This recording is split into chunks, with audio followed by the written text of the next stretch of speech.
નમસ્કાર. આજે જે વાત કરવી છે કંઈક નવા ટોપિક ઉપર આપણે કરવી છે કે આજે કોઈ ગઝલ ઉપર વાત નથી કરવાની. તો આજે એક ઉદ્દેશ્ય મેન યુટ્યુબ ઉપર વિડીયો મૂકવાનો મારો એટલો જ હેતુ છે કે દરેક વ્યક્તિઓએ પોતાના વ્યક્તિગત જીવનમાં ઘણા બધા સારા સમાચાર, ખરાબ સમાચાર, કુદરતી ઘટનાઓ, આકસ્મિક ઘટનાઓ, દુર્ઘટનાઓ વિશે સાંભળ્યું હશે. તો એનાથી આપણને કેટલો ફરક પડે છે. આપણે ગમે ત્યારે જોઈએ તો કોઈ પણ ઘટના બને કે ભાઈ ફલાણી જગ્યાએ દુર્ઘટના બની છે, 5 વ્યક્તિઓ મૃત્યુ પામ્યા, કે 10 કે 15 કે 20 કે 25, તો એનાથી આપણે કેટલો બોધ લીધો એની અંદરથી, અથવા તો ફરીવાર આવા પ્રયત્નો ના થાય, ફરીવાર આવી ઘટનાઓ ના બને, એના માટે આપણે એક જાગૃત નાગરિક તરીકે સિસ્ટમને ક્યારે આપણે ઘેરી, દર વખતે દર 5 વર્ષે સત્તામાં કંઈક પરિવર્તન આવે એના માટે થઈને બંધારણની અંદર જોગવાઈ કરવામાં આવી છે કે દર 5 વર્ષે આપણે એક નવો નેતા ચૂંટી લાવવાનો. તો શું ખરેખર આપણે એક સાચા ભારતીય તરીકે આપણે ગમે ત્યારે પણ વોટિંગ કરીએ છીએ ત્યારે શું આપણે મૂળ સમસ્યાઓને ધ્યાનમાં રાખીને વોટિંગ કરીએ છીએ કે પછી જાતિમાં, ધર્મમાં, કે પછી કોઈક ઘણી બધી આંધળું અનુકરણ હોય, કે પછી દારૂની પોટલીઓ છે, નાસ્તા, કે પછી કોઈ રોકડ રકમ, એ બધા મુદ્દાઓને અથવા તો એવા લોભ લાલચમાં આવીને આપણે વોટિંગ કરીએ છીએ. કેમ કે સિસ્ટમને જ્યાં સુધી સવાલ નહીં કરો ત્યાં સુધી ક્યારેય પણ જમીન પાયા ઉપર કોઈ પણ જાતનું પરિવર્તન આવવાનું નથી. કેમ કે આપણે ઘણીવાર બહુ દુઃખ થાય છે કે બળાત્કાર કરનાર લોકો એ પછી સત્તાધારી પક્ષમાં હોય કે પછી વિપક્ષમાં હોય, એમના ઉપર ઘણા બધા કેસ ચાલુ હોય છે, છતાં એ લોકો ઉમેદવાર તરીકે ફોર્મ ભરે છે અને ચૂંટાઈ પણ જાય છે. અને આવી બધી ઘટનાઓમાં જાણે માણસોને કોઈ પણ જાતનો કંઈ શરમ હવે આવતી જ નથી. ઘણીવાર તો આપણને અફસોસ થાય કે શું આપણે આ દેશને આઝાદ જ્યારે થયો ત્યારે આપણા જે ક્રાંતિકારીઓ જે શહીદ થયા છે, કે જેમને આ દેશ માટે પોતાની નાની ઉંમરમાં બલિદાન આપ્યા છે, જેમને સંઘર્ષ કર્યો છે, જેમને એક આઝાદીનું સપનું જોયું હતું કે દેશ આઝાદ થશે તો મારું ભારત આવું હશે, તો આપણે શું એ ક્રાંતિકારીઓના એ સપનાઓને રોળી નથી રહ્યા? આજકાલ કોઈ પણ લોકોના સોશિયલ મીડિયાની અંદર કે કોઈ પણ રીતે આપણે જોઈએ તો એનો મેન આદર્શની જ્યારે આપણે વાત કરવામાં આવીએ તો આપણે ઘણા બધા લોકો હોય છે કે જે એવું કહેતા હોય છે કે મારો આઈડલ તો ફલાણો હીરો અથવા ફલાણો અભિનેતા, ફલાણી અભિનેત્રી કે ફલાણો નેતા આ મારા આઈડલ છે. તો ઘણીવાર પુસ્તકોમાં પણ એવું થાય છે કે ભણવાની અંદર ઘણી બધી વસ્તુઓ આપણે જે ખરેખર આપણે જાણવી જોઈએ, જે દેશની જનતાએ ખરેખર જાણવી જોઈએ, એ વસ્તુ અત્યારે ભણવામાં આવતી નથી. તો ઘણી બધી સિરિયલો આજકાલ બને છે જે ધાર્મિક મુદ્દાઓને અનુસરતી હોય છે. ધાર્મિક મુદ્દાઓની અંદર કોઈ પણ ધર્મ, આપણે કોઈ ધર્મનો ક્યારેય વિરોધ કરતા નથી, પણ ધર્મનું જ્ઞાન તો તમે કોઈ પણ જગ્યાએ મંદિરમાં જશો તો મેળવી શકશો, મસ્જિદમાં જશે મુસ્લિમ ભાઈઓ તો એ પણ મેળવી શકશે, ચર્ચમાં જશે તો ખ્રિસ્તી ભાઈઓ મેળવી લેશે. એટલે કોઈ પણ જગ્યાએ ધર્મનું જ્ઞાન તમને મળી જ રહેવાનું છે. અને સ્કૂલમાં પણ કદાચ આપવામાં આવતું હોય તો એનાથી પણ કાંઈ પ્રોબ્લેમ નથી. પણ સાથે સાથે પાઠ્યપુસ્તકોની અંદર ખરેખર સરકારે એ કરવાની જરૂર છે કે ભગતસિંહના જીવન ચરિત્ર ઉપર પુસ્તકો બનાવવામાં આવે, એના ઉપર નાના બાળકોને એમની ક્રાંતિકારી વાર્તાઓ સાંભળવામાં આવે, એમની સત્ય ઘટનાઓમાં એમના શું વિચારો હતા એ રજૂ કરવામાં આવે. જેવી રીતે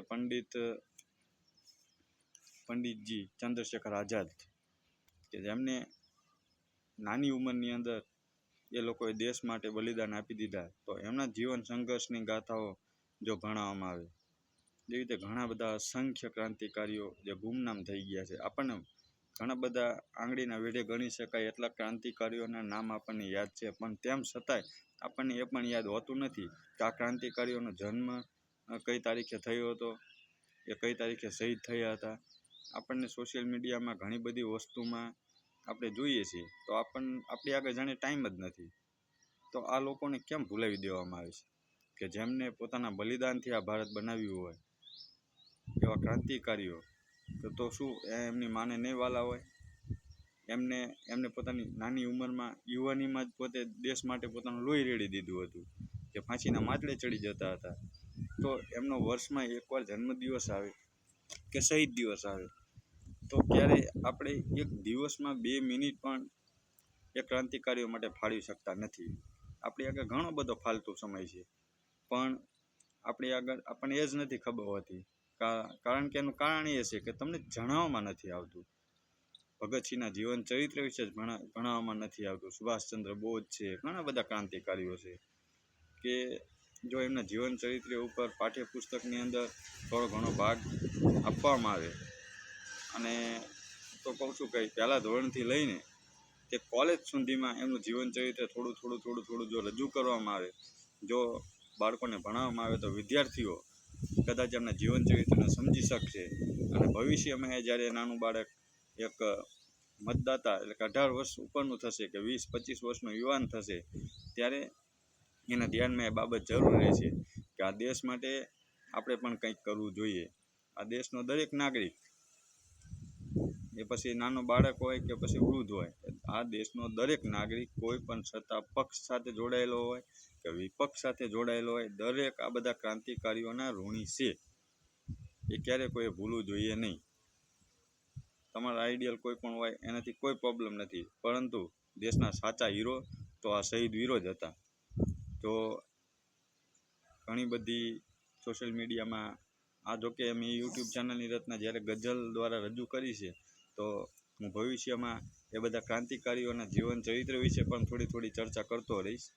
અને મને ખૂબ એટલી બધી આશા છે કે જેટલા પણ લોકો સુધી મારો આ વિડીયો પહોંચશે, એ લોકો આ ક્રાંતિકારીઓના બલિદાન, એમના જીવન સંઘર્ષ, એમના વિશે થોડું ઘણું જાણે.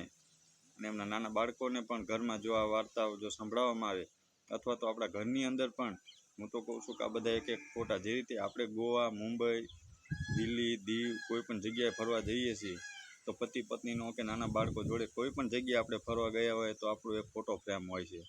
તો આપણા દરેક ઘરમાં પણ એક આ ક્રાંતિકારીઓનો ફોટો જો નાનપણથી જ હશે, તો એક નાનું એવું બાળક એ જ્યારે ઘરમાં જોશે, તો એ આપણને પ્રશ્ન પૂછશે કે પપ્પા કે મમ્મી દાદા, આ ફોટો કોનો છે? તો ધીરે ધીરે એને ખબર પડશે કે ખરેખર આ વીર ક્રાંતિકારીઓ કોણ હતા. તો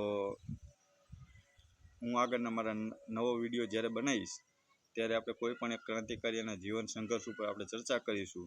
હા, આ યુટ્યુબ ચેનલ માત્ર મારું એક ઉદ્દેશ્ય એવો હતો કે ગઝલની રચના કરશું, પણ ગઝલની સાથે સાથે આપણે દેશભક્તિ વિશે પણ થોડી ઘણી બધી મારે ચર્ચા કરવી છે.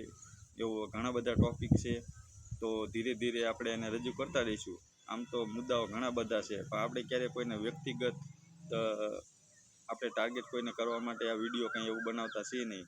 આપણે એવું કંઈ ફેમસ એવું કોઈ નેગેટિવ રીતે પણ થવાની આપણે કોઈ એવું છે પણ નહીં.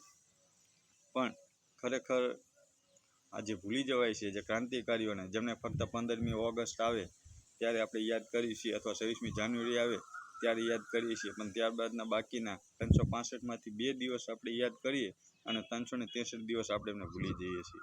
તો એમને ભૂલવાના નથી. તો હું ઈચ્છું છું કે ખરેખર લોક ડાયરાઓ પણ થાય, તો પણ એમના જીવન સંઘર્ષ વિશે એવું થોડી વાર્તો જો કલાકારો કરતા થશે, તો કદાચ ભવિષ્યમાં અમુક ઘટનાઓ જે બને છે એની પરથી યુવાનો બોધ લેશે આજકાલ પ્રજા ઘણી બધી જગ્યાએ કોઈ પણ ઘટના બનતી હોય તો માય કાંગલી પ્રજા થઈ ગઈ છે, કારણ કે દરેક વિડીયો ઉતારવામાં મસ્ત હોય છે, પણ સામેની વ્યક્તિને કોઈને એવું નથી થતું કે આપણે એને હેલ્પ કરીએ. તો એ જે ભાવના જગાડવી છે, તો એના માટે આપણે ફરીવાર ક્રાંતિવીરો અને એમની વાર્તાઓ, એમના ઇતિહાસ તો આપણે વાંચવા જ પડશે. જો એમના વિશે આપણે જાણીશું તો જ આપણે એમને સમજી શકીશું, અને તો જ આપણે આ દેશ માટે, પોતાના માટે કંઈ પણ કરી શકીશું. તો આવનારા વિડીયોમાં ગઝલની સાથે સાથે આ ક્રાંતિકારીઓ વિશે પણ 2-4 શબ્દો હું બની શકે ત્યાં સુધી રજૂ કરીશ, અને આપ લોકોને પણ સાંભળવામાં મજા આવે એ રીતે સરળતાથી આપણે વિસ્તૃત એના ઉપર ચર્ચા કરીશું. તો અત્યારે મારા જય જય ગરવી ગુજરાત. Thank you.